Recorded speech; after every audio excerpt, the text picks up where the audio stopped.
Willkommen zu dieser stillen Stunde und an diesem langsamen Ort, den ich für dich vorbereitet habe. Bevor wir uns überhaupt irgendwohin begeben, bevor ein einziges Wort der Geschichte beginnt, möchte ich, dass du dir einen Moment nimmst, nur für dich, um anzukommen. Lass das Gewicht deines Körpers ein wenig tiefer sinken in das, was dich gerade trägt. Die Matratze, das Kissen, das Polster, die Decke.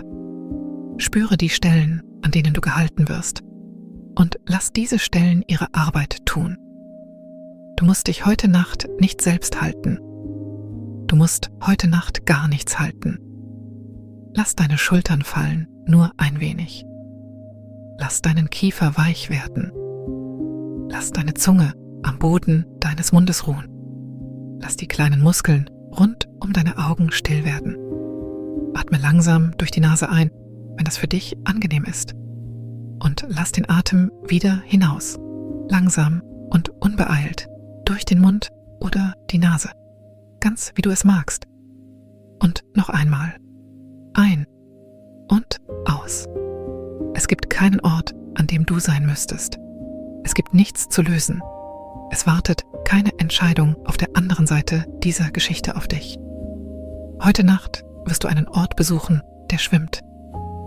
Einen Ort aus Porzellan und milchigem Meer und warmem Nachmittagslicht. Einen Ort, an dem nichts Zerbrechliches je weggeworfen wird, an dem jeder Sprung und jeder Riss willkommen geheißen und wieder ganz gemacht wird, mit Geduld und mit einem Faden aus blassem Gold. Die Geschichte ist lang und sie ist langsam und sie soll langsam sein. Du musst dir nichts merken, du musst nichts verfolgen. Wenn deine Aufmerksamkeit abdriftet, ist das gut. Wenn du den Faden der Worte verlierst und nur noch den Rhythmus der Stimme findest, ist das gut. Wenn du lange vor dem Ende einschläfst, ist das das Allerbeste. Die Geschichte wird ohne dich weitergehen. Das Atoll wird weiter driften. Die Menderin wird weiter ausbessern. Und du wirst ruhen, genauso wie du ruhen sollst. Lass also deine Augen sich schließen, falls sie es nicht schon getan haben. Lass einen weiteren langen Atemzug durch dich hindurchziehen. Und lass mich dich sanft hinausführen, über ein warmes, milchiges Meer, zu einer kleinen, langsamen Insel, geformt wie eine umgedrehte Tasse. Das Erste, was du bemerkst, wenn du ankommst, ist das Licht. Es hat die Farbe von schwachem Tee, in den Milch gerührt wurde. Ein weiches, blasses, goldenes Licht, von der Art, die nicht auf die Augen drückt, von der Art, die scheinbar aus allen Richtungen zugleich kommt. Sanft auf der Haut, sanft in der Luft, sanft auf den geschwungenen weißen Flächen rundherum. Du stehst im Inneren einer riesigen Porzellantasse. Die Tasse ist so groß, dass du dich darin nicht etwa klein fühlst. Du fühlst dich gehalten. Die Wände der Tasse wölben sich um dich nach oben, glatt und weiß, mit der zartesten blauen Glasur überzogen. Über dir, dort, wo der Rand der Tasse einen weiten, vollkommenen Kreis bildet, hat der Himmel die Farbe von Sahne, die langsam in Wasser gegossen wird, mit ein paar blassen Wolken, die darauf ruhen wie Blütenblätter auf einer Untertasse. Unter deinen Füßen ist das Porzellan kühl und glatt und ganz leicht schaukelnd. Nicht genug, um dich zu stören. Gerade genug, um dich daran zu erinnern, dass die Insel schwimmt. Die ganze große Tasse treibt auf einem warmen, milchigen Meer, dreht sich langsam, langsam in der Strömung, so wie sich ein Blatt auf stillem Wasser dreht, wenn niemand zusieht. Du kannst das Meer hören. Es ist ein leises, tiefes Säuseln, mehr ein Atem als Wellen. Du kannst irgendwo weit weg ein hohes, kleines Zwitschern hören, zweimal wiederholt, dann noch einmal. Ein Otter vielleicht, der einem anderen Otter über die lange, milchige Weite hinweg zuruft. Und es gibt noch einen anderen Klang. Den Klang, der diesen ganzen Ort durchzieht, wie ein langsamer Herzschlag. Es ist das Klingen von Porzellan, das Porzellan berührt. Ein kleiner, klarer Ton, fast musikalisch, der ertönt, wenn eine driftende Tasseninsel eine andere sanft anstößt. Manchmal ist das Klingen ganz nah, manchmal ganz fern. Manchmal vergeht eine lange Pause, ohne dass eines zu hören ist. Doch er kehrt immer wieder. Tonk. Ein runder, hohler, freundlicher Ton. Tonk. Die Luft riecht nach etwas Warmem und Heimeligem. Nach Reis, der sanft gart. Nach aufgegossener Gerste. Nach feuchter Kreide und darunter, ganz leise, die feine, salzig-süße Note des milchigen Meeres. Du atmest langsam ein und die Luft fühlt sich weich in deinen Lungen an. Du atmest aus und fühlst dich noch ein wenig ruhiger. Du beginnst zu gehen, langsam, über den inneren Boden der Tasseninsel. Das Porzellan ist so glatt unter deinen nackten Füßen, dass das Gehen sich anfühlt wie das Gehen auf Glas, das von der Sonne erwärmt wurde. Es gibt keinen Widerstand. Es gibt keine Rauheit. Es gibt nur eine reine, kühle Fläche, ein wenig gewölbt, die dich in dem Tempo trägt, das du wählst. Du siehst, genau in der Mitte der Insel, eine kleine, hölzerne Veranda. Sie ist aus hellen, verwitterten Brettern in der Farbe von Treibholz gebaut und überdacht von einem niedrigen, sanft geneigten Dach aus geflochtenem Schilf. Die Veranda liegt am tiefsten Punkt der Tasse, in der Mulde, dort, wo das Porzellan sich wie der Boden einer Schale senkt. Rund um die Veranda ist das Porzellan nass und ein dünner Ring aus klarem Wasser hat sich dort gesammelt. Ein kleiner See, glatt und spiegelnd, in dem kleine weiße Fische in langsamen Kreisen ziehen. Du kannst von dort, wo du stehst, sehen, dass auf der Veranda eine ruhige Arbeit im Gange ist. Da gibt es Regale und niedrige Tische und Reihen kleiner Tongefäße. Da gibt es mit Tuch ausgelegte Tabletts, auf denen Porzellanstücke in geduldigen Anordnungen ruhen. Da gibt es kleine Pinsel und Schälchen und gefaltete Quadrate aus weichem Papier. Und da ist eine Gestalt am untersten Tisch, im Schneidersitz auf einem flachen Kissen in der Farbe von Moos. Das ist Olu, die Menderin. Sie sieht dich noch nicht. Sie ist über ihre Arbeit gebeugt. Und ihre Arbeit hat ihre ganze Aufmerksamkeit. Du kannst die Wölbung ihres Rückens sehen, das langsame Heben und Senken ihres Atems, die Art, wie ihre Hände einen Moment lang in ihrem Schoß ruhen, einfach still sind. Du gehst zu ihr hinunter, lässt ihr Zeit, lässt dich vom sanften Gefälle des Porzellans tragen. Die Luft wird wärmer in der Nähe der Veranda. Der Geruch von Reiskleister wird ein wenig stärker. Das Klingen von Porzellan auf Porzellan ertönt irgendwo weit hinter dir. Und Olu, ohne aufzublicken, neigt den Kopf, ein wenig nur, als hätte sie eine Freundin in einem anderen Zimmer Hallo sagen hören. Du trittst auf die Veranda. Das Holz ist weich und warm unter deinen Füßen. Olu blickt auf und ihr Gesicht ist freundlich und unbeeilt und ganz und gar nicht überrascht.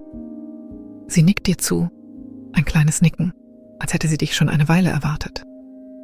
Sie deutet auf ein zweites Kissen, nahe ihrem eigenen, am Tisch, auf dem du dich setzen kannst, wenn du magst. Du setzt dich. Du kommst zur Ruhe. Du schaust zu. Vor Olu, auf einem Quadrat aus weichem, grauem Tuch, liegt eine Teeschale. Die Schale hat die Farbe von Mondlicht auf Schnee. Blasses, blasses Weiß, mit einer Glasur so fein, dass du ein paar feine Linien von Krakelee erkennen kannst, die hindurchlaufen, wie die Adern eines Blattes, das man ins Licht hält. Die Schale ist zerbrochen, nicht zerschmettert, nicht zerstört, nur zerbrochen, sanft, in 7 Stücke, die nun in einer sorgfältigen Anordnung auf dem Tuch liegen, wie ein Puzzle, das darauf wartet, dass man geduldig mit ihm ist. Dies ist die Schale, die heute Morgen kam, gebracht von einem vorüberziehenden Floß aus Ottern. Ulu hatte am Rand der Insel gesessen und auf das milchige Meer hinausgesehen, als sie das Floß herankommen sah. Eine lange, niedrige Plattform aus geflochtenem Schilf, beritten von einem halben Dutzend glatter brauner Otter, jeder mit Schnurrhaaren, die im cremefarbenen Licht glänzten. Auf dem Floß lag ein einzelnes Bündel, eingeschlagen in helles Tuch und mit einem Stück weicher, ungefärbter Schnur verschnürt. Der Otter an der Spitze zirpte zweimal und Ulu zirpte zurück, in einer kleinen, warmen Nachahmung. Das Floß trieb längsseits der Insel. Das Bündel wurde herübergereicht. Die Otter zirpten zum Abschied. Und das Floß trieb weiter, langsam und sicher, in die milchige Ferne, fort dorthin, wohin auch immer Otterflöße an langen, stillen Nachmittagen treiben. Ulu trug das Bündel hinunter auf ihre Veranda, legte es auf den Tisch und löste die Schnur. Darin, in weiches Tuch gehüllt, lagen die 7 Stücke der Schale. Sie legte sie aus, eines nach dem anderen, genau so, wie du sie jetzt vor dir siehst. Sie betrachtete sie eine lange Weile, lernte ihre Formen, ihre Kanten, die Stellen, an denen sie zueinander wollten. Und dann begann sie, sich vorzubereiten. Du beobachtest nun ihre Hände, während sie von neuem beginnt. Ihre Hände sind klein und wettergegerbt und sehr ruhig. Die Finger sind ganz leicht mit Kreide bestäubt, sodass ihre Fingerspitzen aussehen, als wären sie mit dem allerleichtesten Schnee bepudert. Wenn sie nach einem Werkzeug greift, greift sie nicht. Sie öffnet einfach die Hand und das Werkzeug scheint von selbst hineinzukommen. Sie nimmt einen kleinen Pinsel, mit Borsten weich wie Ziegenhaar, und beginnt, die Bruchkanten der Schale zu reinigen. Eine Kante nach der anderen. Langsam.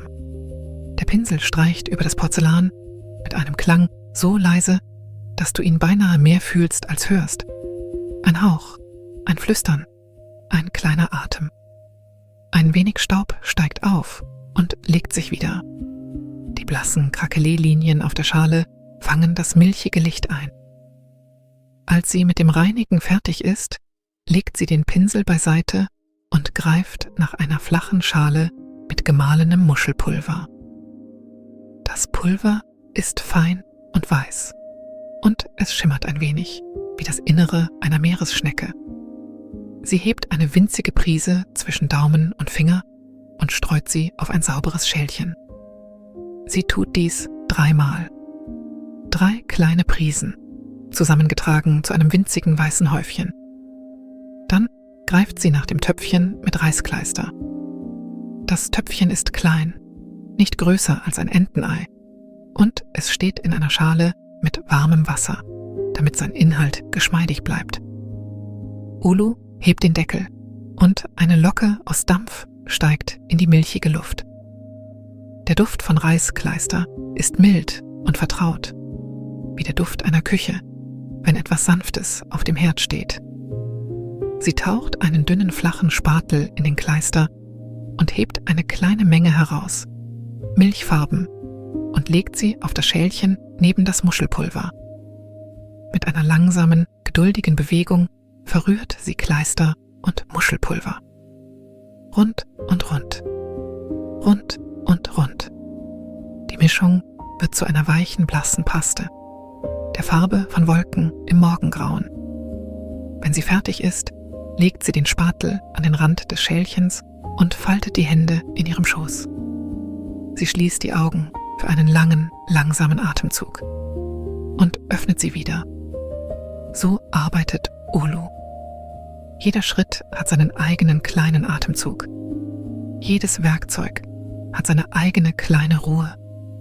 Nichts wird gehetzt, nichts wird erzwungen. Die Schale hat es nicht eilig, wieder ganz zu werden.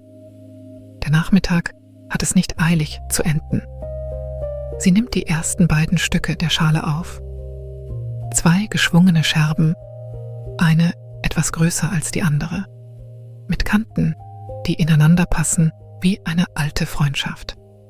Sie hebt den Spatel, nimmt eine kleine Menge der blassen Paste auf und legt eine dünne, sorgsame Linie entlang einer Kante.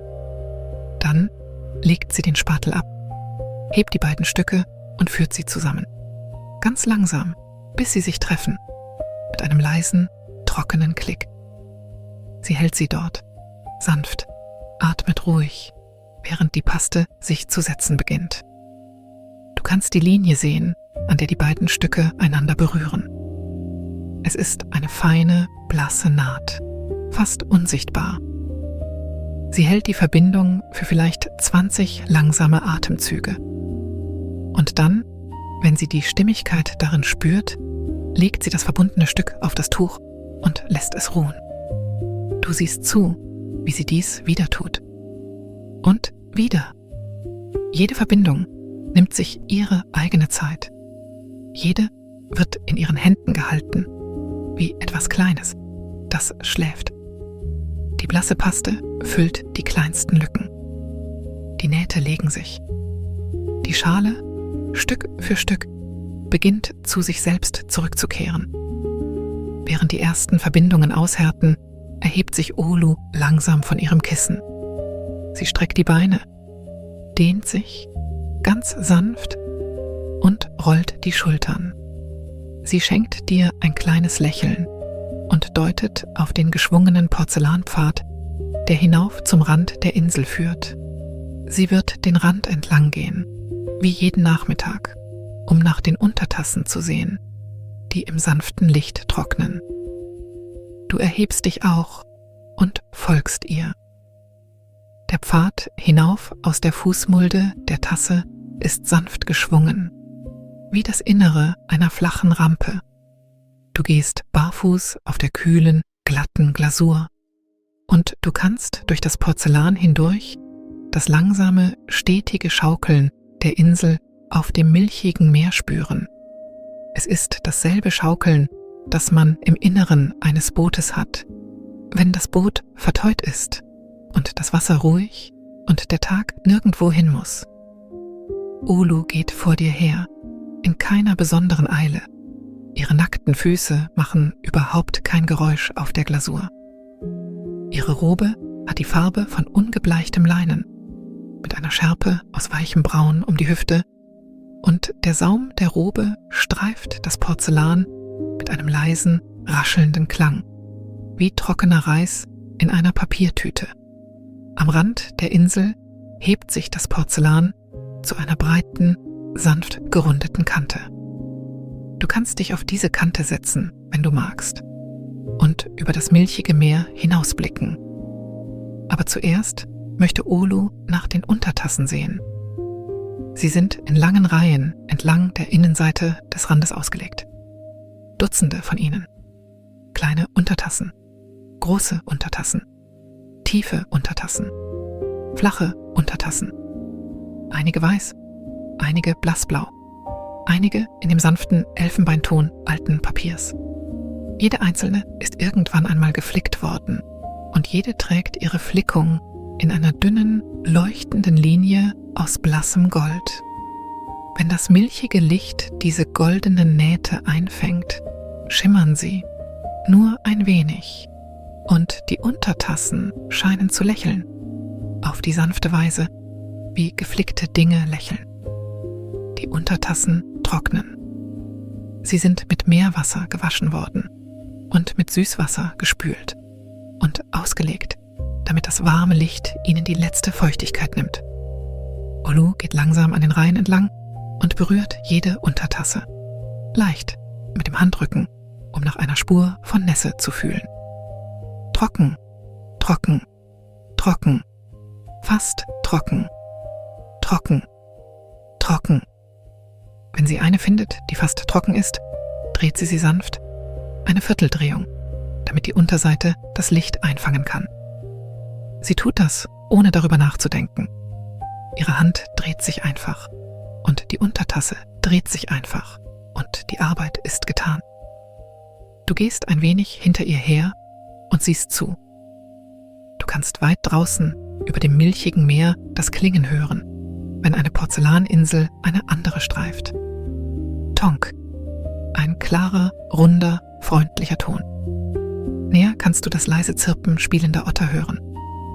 Du kannst noch näher das ganz kleine Geräusch von Olus Atem hören. Ein und aus, ein und aus, während sie die Reihe der Untertassen entlang geht.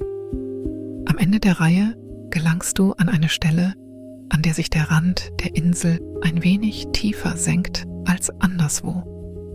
Hier ist das Porzellan ganz leicht glatter geworden als an den übrigen Stellen, als hätten viele Füße über viele lange Nachmittage hier gestanden und hinausgeschaut. Olu hält inne und legt die Hände auf den Rand. Du stellst dich neben sie. Du schaust hinaus. Das Meer dehnt sich in alle Richtungen, milchig und blass, mit einem Schimmer wie das Innere einer alten Teetasse. In der Ferne kannst du andere Inseln sehen. Manche sind nah genug, dass du sie deutlich erkennst. Riesige weiße Tassen, sanft glänzend, treibend in langsamen Kreisen. Jede mit ihrem eigenen kleinen Punkt einer Veranda in der Mitte, ihrem eigenen kleinen Leben. Manche sind weit entfernt, nur geisterhafte Formen in der milchigen Ferne, blasse Bögen am Horizont, halb verschwindend in der Sahne des Himmels.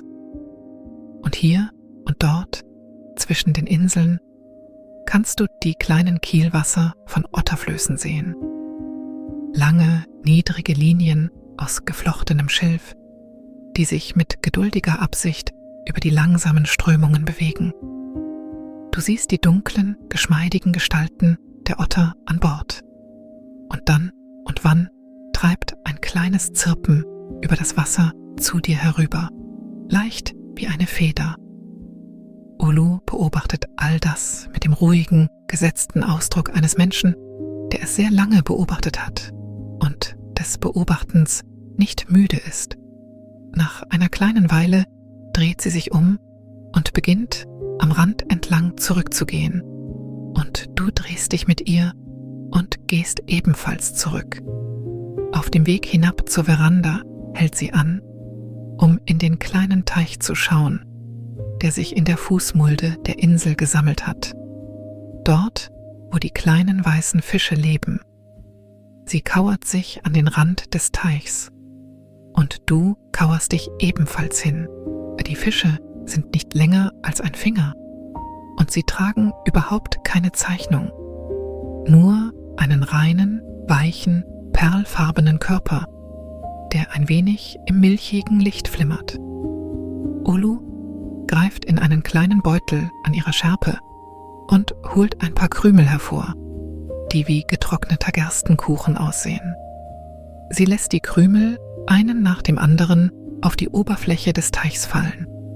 Und die Fische steigen langsam auf und nehmen jeden Krümel mit einer zarten, fast höflichen Bewegung. Keine Spritzen, keine Eile. Jeder Fisch nimmt einen Krümel und gleitet wieder hinab. Und der nächste Fisch kommt herauf. Du siehst dem lange zu. Länger, als du eigentlich vorhattest. Die Krümel werden weniger und die Fische werden langsamer. Und das milchige Licht auf der Oberfläche des Teichs scheint irgendwie dichter zu werden. Weicher, goldener. Nach einer Weile klopft Olu den Beutel zu und steht auf. Sie kehrt zu ihrem Kissen zurück, zu ihrer Arbeit. Du kehrst zu deiner zurück. Die Schale hat geruht, während ihr unterwegs wart. Die ersten Verbindungen sind nun fest. 3 Stücke sind zu einem Stück geworden.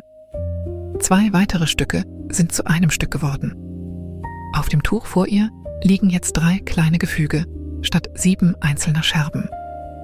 Olu studiert sie, so wie ein Leser eine vertraute Passage in einem geliebten Buch studieren mag. Sie beginnt von Neuem. Eine weitere kleine Prise gepulverter Muschelschale. Ein weiterer winziger Löffel Reiskleister aus dem warmen Topf. Ein weiteres sorgfältiges Rühren auf der Schale. Eine weitere feine, blasse Linie entlang einer Kante. Ein weiteres geduldiges Zusammenhalten zweier Stücke in ihren stillen Händen. Du sitzt neben ihr und dein Atem verlangsamt sich, bis er dem Rhythmus ihres Atems entspricht. Ein. Halten. Ganz sanft. Aus. Du musst nichts tun. Du musst nur sitzen und schauen und mit ihr atmen und dich vom langsamen Rhythmus des Flickens tragen lassen. Der Nachmittag vertieft sich. Das milchige Licht, das vom Meer aufsteigt, nimmt einen leicht wärmeren Ton an, als wäre ein dünner Tropfen Honig in die Sahne gegeben worden. Die Schatten unter dem geflochtenen Schilfdach werden ein wenig länger, ein wenig weicher. Irgendwo, weit draußen, stößt eine Porzellaninsel an eine andere Porzellaninsel und der Klang trägt über das Wasser. Tonk. Du spürst, wie der Rand der Insel unter dir ganz sanft schaukelt. Du spürst die Wärme des Verandaholzes unter deinen Händen. Du spürst die Kühle des Porzellans direkt am Rand des Kissens. All diese kleinen Empfindungen legen sich ineinander, wie die Geräusche eines vertrauten Zimmers am Ende eines langen Tages. Als 5 der 7 Stücke wieder verbunden sind, legt Olu die Schale erneut zum Ruhen ab. Sie steht noch einmal auf und du stehst mit ihr auf. Diesmal geht sie nicht zum Rand, sondern an der Innenwölbung entlang, zu einer kleinen, niedrigen Tür, die in die Porzellanwand eingelassen ist. Die Tür hattest du vorher nicht bemerkt. Sie hat dieselbe Farbe wie das Porzellan und ihre Naht ist so fein, dass du sie aus der Ferne überhaupt nicht gesehen hättest. Sie ist klein, niedrig genug, dass Olu sich bücken muss, und an ihr ist ein schlichter Holzgriff, glatt poliert von vielen Händen über viele Jahre. Sie dreht den Griff und die Tür öffnet sich mit einem kleinen, sanften Klick. Hinter der Tür liegt ein kleiner Raum in die Dicke der Porzellanwand gehauen. Der Raum ist rund und niedrig und beleuchtet von einem einzigen runden Fenster im Dach, das zum sahnefarbenen Himmel hinaufschaut. Im Raum stehen Regale und auf den Regalen stehen Gläser. Viele, viele Gläser. Jedes Glas ist klein, mit einem Holzpfropfen verschlossen und mit einem Streifen blassen Papiers beschriftet. In manchen Gläsern sind Pulver in verschiedenen Farben. Gepulverte Muschelschale, weiß wie Schnee. Gepulverte Kreide, weich wie eine Wolke. Gepulverter Stein, in der Farbe von Tauben. In anderen Gläsern liegen kleine Spulen mit Faden. Fäden aus blassem Gold. Fäden aus noch blasserem Gold. Fäden aus einem Gold, so blass, dass es fast silbern ist. Und Fäden aus einem Gold, so warm, dass es fast bernsteinfarben ist. Olu geht die Regale entlang und schaut. Sie wählt einen Faden für die Schale aus. Nicht jeder Goldfaden passt zu jedem Flicken. Manche Schalen wollen einen Faden, der warm ist, fast in der Farbe von Honig. Manche wollen einen Faden, der kühl ist, fast in der Farbe von Stroh. Manche wollen einen Faden, der so blass ist, dass er kaum vorhanden ist und nur aus bestimmten Winkeln das Licht einfängt. Für diese Schale wählt Olu einen Faden in mittelblassem Gold. Die Spule ist klein, nicht größer als eine Kastanie, und der Faden darauf glänzt sanft. Sie hebt sie vom Regal, dreht sie zwischen den Fingern, und der Faden fängt das Licht aus dem runden Fenster und scheint einen Augenblick lang zu leuchten. Sie nickt einmal und birgt die Spule in der hohlen Hand. Sie schließt die Tür hinter sich mit demselben sanften Klick und geht zurück zur Veranda. Und du gehst hinter ihr her und siehst, wie der Goldfaden in ihrer Hand glänzt, während sie geht. Während Olu in dem kleinen Raum war, ist die Insel ein wenig getrieben. Als ihr zur Veranda zurückkehrt, kannst du seitlich eine weitere Tasseninsel sehen, die in näheren Blick gleitet.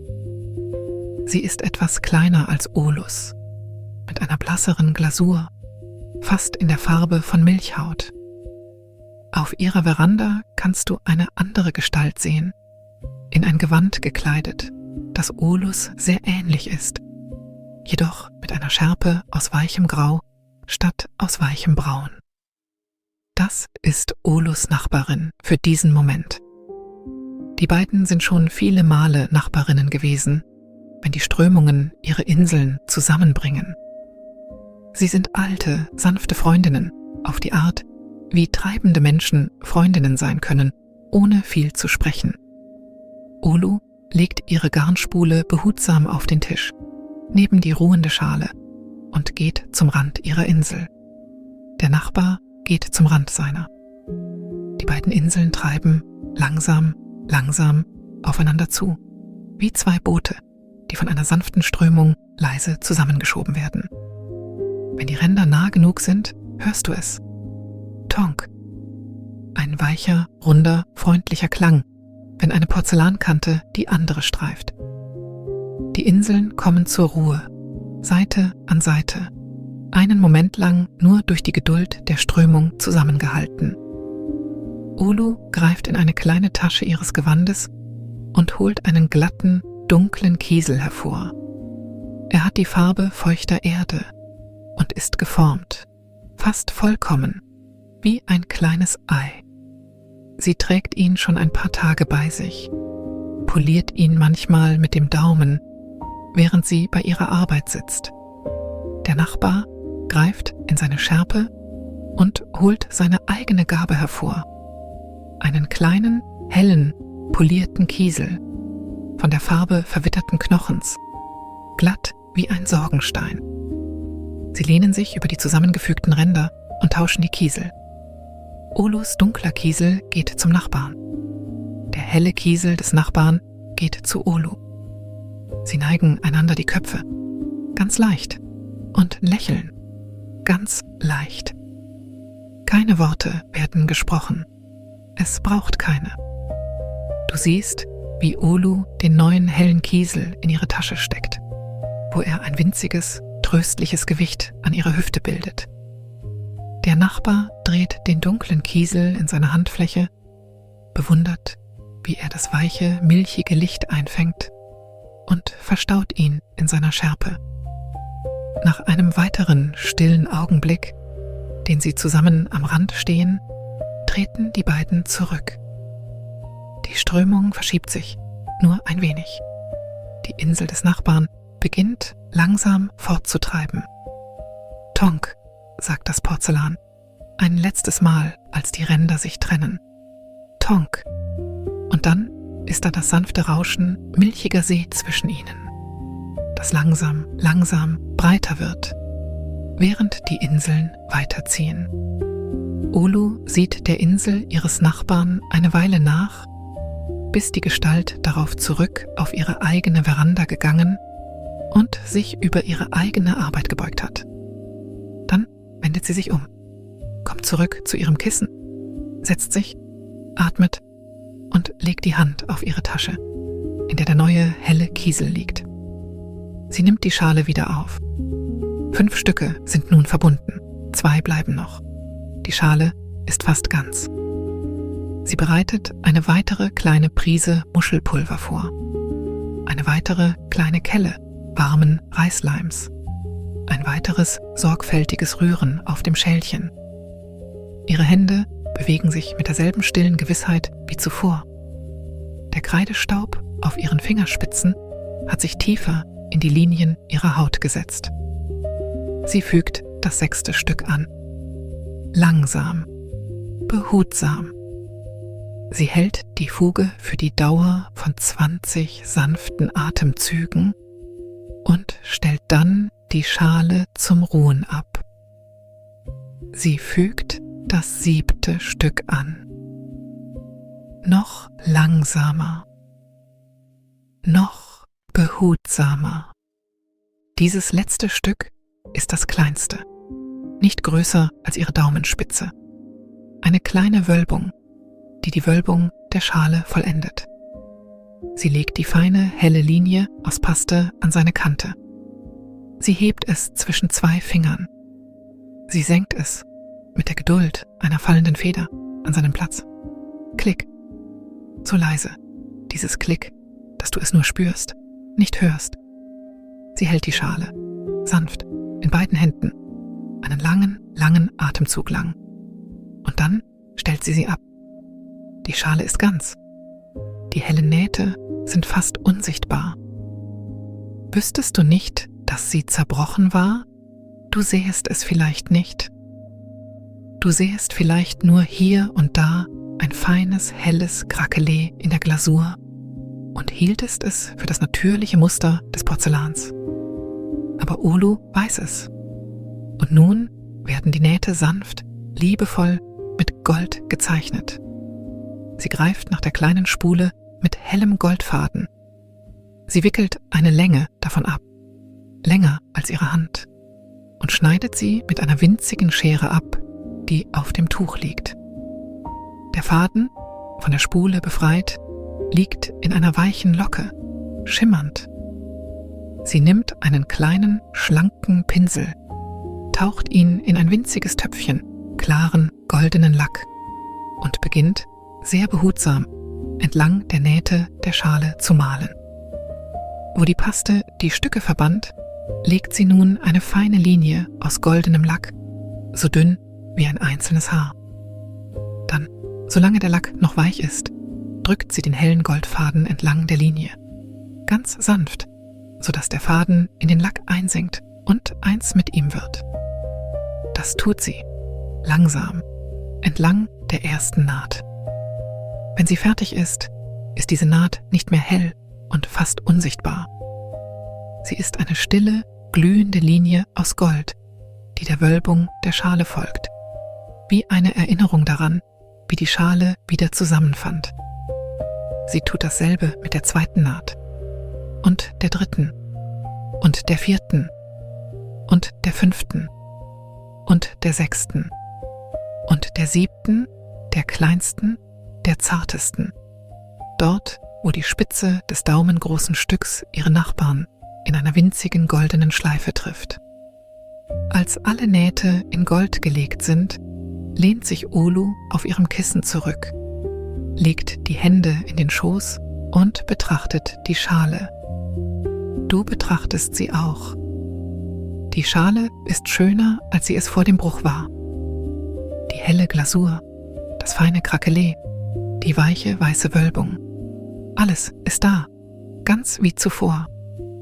Aber nun sind da auch diese stillen goldenen Nähte, wie die Spur eines Flusses, aus großer Höhe gesehen, wie die Adern in einem Blatt, wie der Weg des Lichts durch ein Fenster am späten Nachmittag. Die Schale hat eine Geschichte, und die Geschichte ist geehrt worden, und die Schale ist ganz. Olu erhebt sich, langsam, hebt die Schale in beide Hände und trägt sie mit großer Sorgfalt zu einem niedrigen Regal hinten an der Veranda. Das Regal ist eines von vielen, und die Regale ziehen sich an der Rückwand der Veranda entlang, tief und still. Auf jedem Regal stehen geflickte Dinge: Tassen, Schalen, Teller, Untertassen, kleine Gefäße, kleine Deckel, kleine flache Schachteln. Jedes trägt seine eigenen feinen goldenen Nähte. Manche haben nur eine, manche viele. Manche sind von einem ganzen stillen Goldnetz durchzogen, wie ein Frostmuster auf einem Fenster. Olu findet einen freien Platz auf einem mittleren Regal und stellt die Schale ab. Sanft, genau so. Sie dreht sie eine Vierteldrehung, sodass die größte goldene Naht das milchige Licht vom Meer einfängt. Sie tritt zurück. Es stehen hunderte geflickte Dinge auf diesen Regalen. Jedes war einmal zerbrochen und ist nun ganz. Jedes wurde hierher gebracht, von einem Otterfloß oder von einem vorbeiziehenden Nachbarn oder von der sanften Strömung selbst und willkommen geheißen und wieder ganz gemacht. Sie sitzen auf den Regalen und lauschen dem Meer. Das ist es, was sie tun. Sie lauschen dem sanften Rauschen des milchigen Wassers am Porzellan. Sie lauschen dem runden, freundlichen Klang von Insel, die Insel streift. Sie lauschen den kleinen Rufen ferner Otter. Sie werden nicht mehr gebraucht, nicht für Tee, nicht für Suppe, nicht um Dinge darin aufzubewahren. Sie werden nun gebraucht, um zu lauschen. Olu steht eine Weile vor dem Regal, die Hände vor sich gefaltet und lauscht mit ihnen. Das Licht verändert sich nun. Das milchige Licht des Nachmittags hat sich langsam in das warme, blasse Gelb schwacher Kamille verwandelt. Die Luft ist kühler geworden, nur ein wenig, so wie sie kühler wird, wenn sich ein Nachmittag dem Abend zuneigt, obwohl der Abend noch weit fort ist. Olu kehrt zu ihrem Kissen zurück, doch nicht zur Arbeit. Sie setzt sich, faltet die Hände im Schoß, atmet und ruht. Um sie herum liegen die Werkzeuge ihrer Arbeit still. Die Pinsel, die kleinen Töpfchen, die Spule mit dem blassgoldenen Faden, die Schale, in der die Paste angerührt wurde. Alles ist still, alles ist zur Ruhe gekommen, alles ist zufrieden. Auch du setzt dich. Nach einer Weile steht Olu auf, langsam, und geht zu einem kleinen Tontopf am Rand der Veranda. Der Topf ist nicht größer als ihre beiden Hände zusammen und er steht auf einer kleinen geflochtenen Matte, auf einer winzigen Glutpfanne mit glimmenden Kohlen, nicht heißer als ein Fingerabdruck von Wärme. Sie hebt den Deckel des Topfes und Dampf kräuselt sich in die Kamillenluft. Der Duft von Ziesel in der Gerste erfüllt die Veranda. Sie gießt sich eine kleine Tasse ein und dir eine kleine Tasse und stellt beide auf den niedrigen Tisch. Die Tassen sind schlicht, weiß und jede zart durchzogen von blassem Gold. Auch diese Tassen waren einst zerbrochen und sind nun wieder ganz. Du nimmst deine Tasse in beide Hände. Sie ist warm, nicht heiß, nur warm, so wie ein Stein warm ist nach einem langen Nachmittag in der Sonne. Du hältst sie und spürst, wie der sanfte Puls der Wärme in deine Handflächen wandert, in deine Finger, deine Handgelenke hinauf. Du hebst die Tasse zu deinem Gesicht und atmest ein. Der Dampf riecht nach Gerste und nach etwas sanft Nussigem und nach der milchig, salzig süßen Luft. Du trinkst. Der Gerstentee ist mild und weich und ein wenig süß. Er hat die Farbe von blassem Stroh. Er verweilt einen Moment in deinem Mund und dann gleitet er hinab, warm und leicht, und legt sich irgendwo gleich hinter deinen Schlüsselbeinen nieder, wo er sich langsam ausbreitet, zu einer Art weichem Glühen. Du nimmst noch einen Schluck und noch einen. Zwischen den Schlucken legst du die Tasse an deine Brust und ihre Wärme breitet sich dort aus. Olu trinkt ihren Tee auf dieselbe Weise.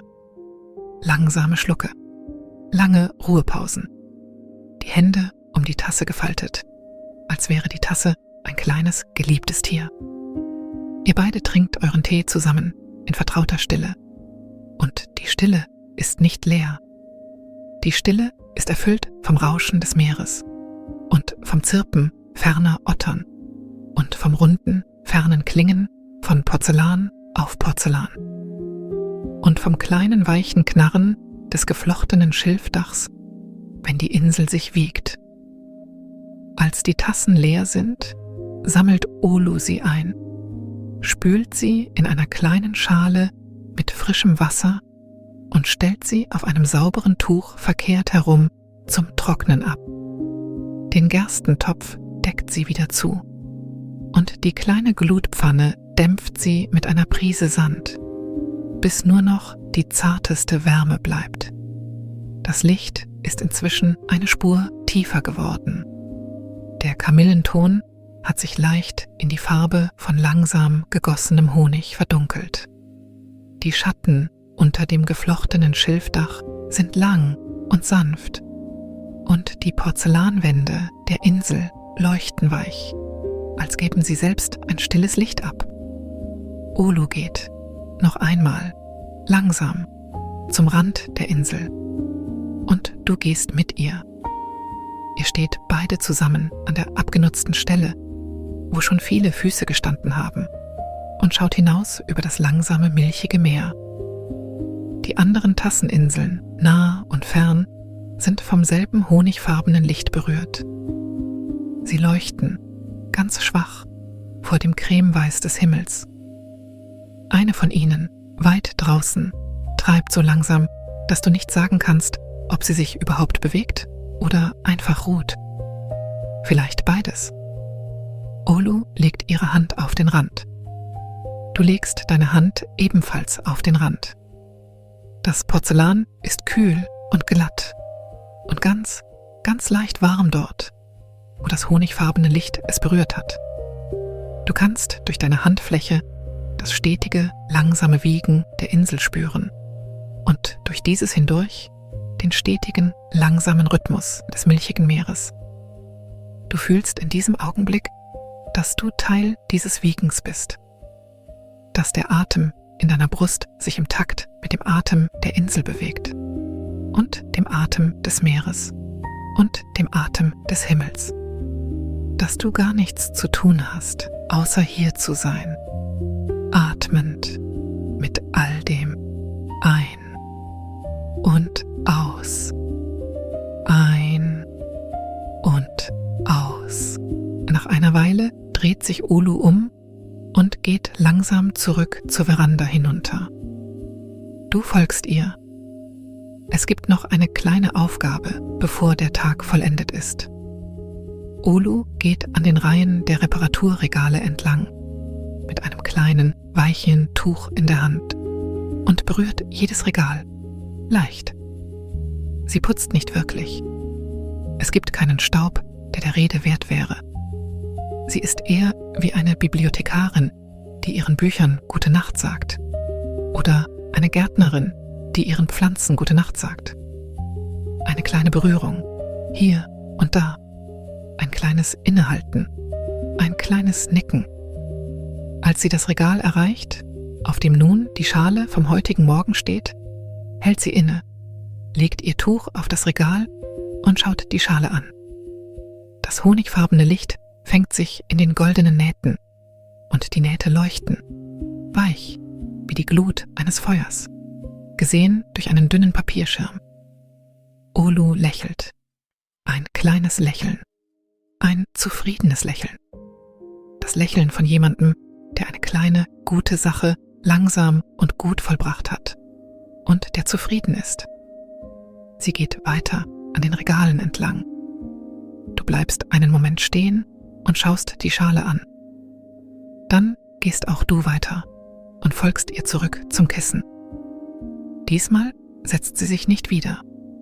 Sie räumt ganz langsam die Werkzeuge ihrer Arbeit auf.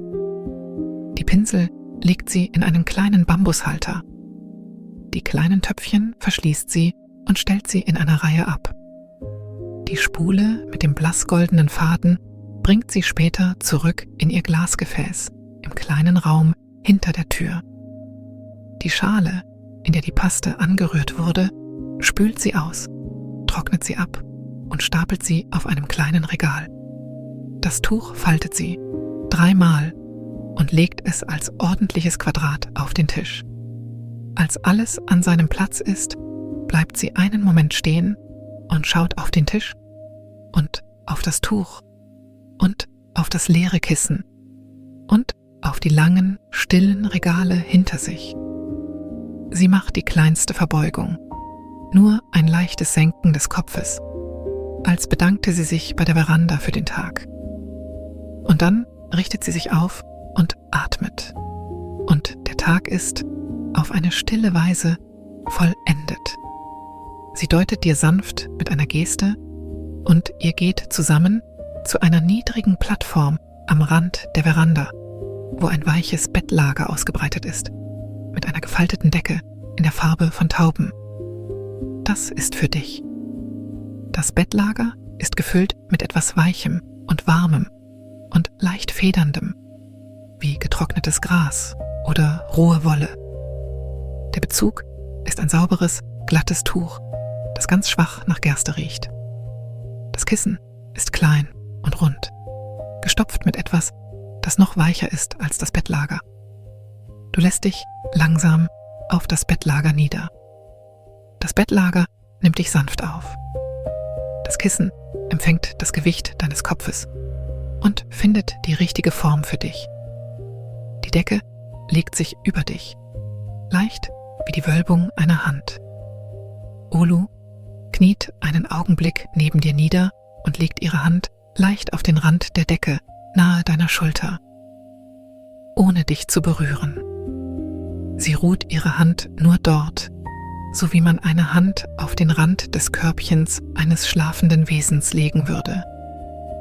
Dann erhebt sie sich langsam und geht in ihre eigene Ecke der Veranda, wo ihr eigenes Bettlager liegt, und bereitet sich auf ihre eigene Ruhe vor. Du liegst auf dem Bettlager im honigfarbenen Licht und du lässt dich halten. Die Porzellaninsel wiegt sich ganz sanft unter dir. Das milchige Meer raunt ganz sanft gegen das Porzellan. In der Ferne klingt ein Ton. Tonk. Näher heran zieht ein einzelner Otterruf über das Wasser, weich wie eine Feder.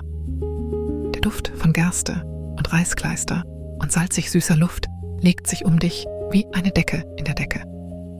Du denkst ganz schwach an die Schale, daran, wie sie in 7 Teilen auf die Insel kam, daran, wie sie gereinigt und gefügt und gehalten und mit Gold ausgekleidet wurde, daran, wie sie nun auf dem Regal steht, ganz und dem Meer lauscht.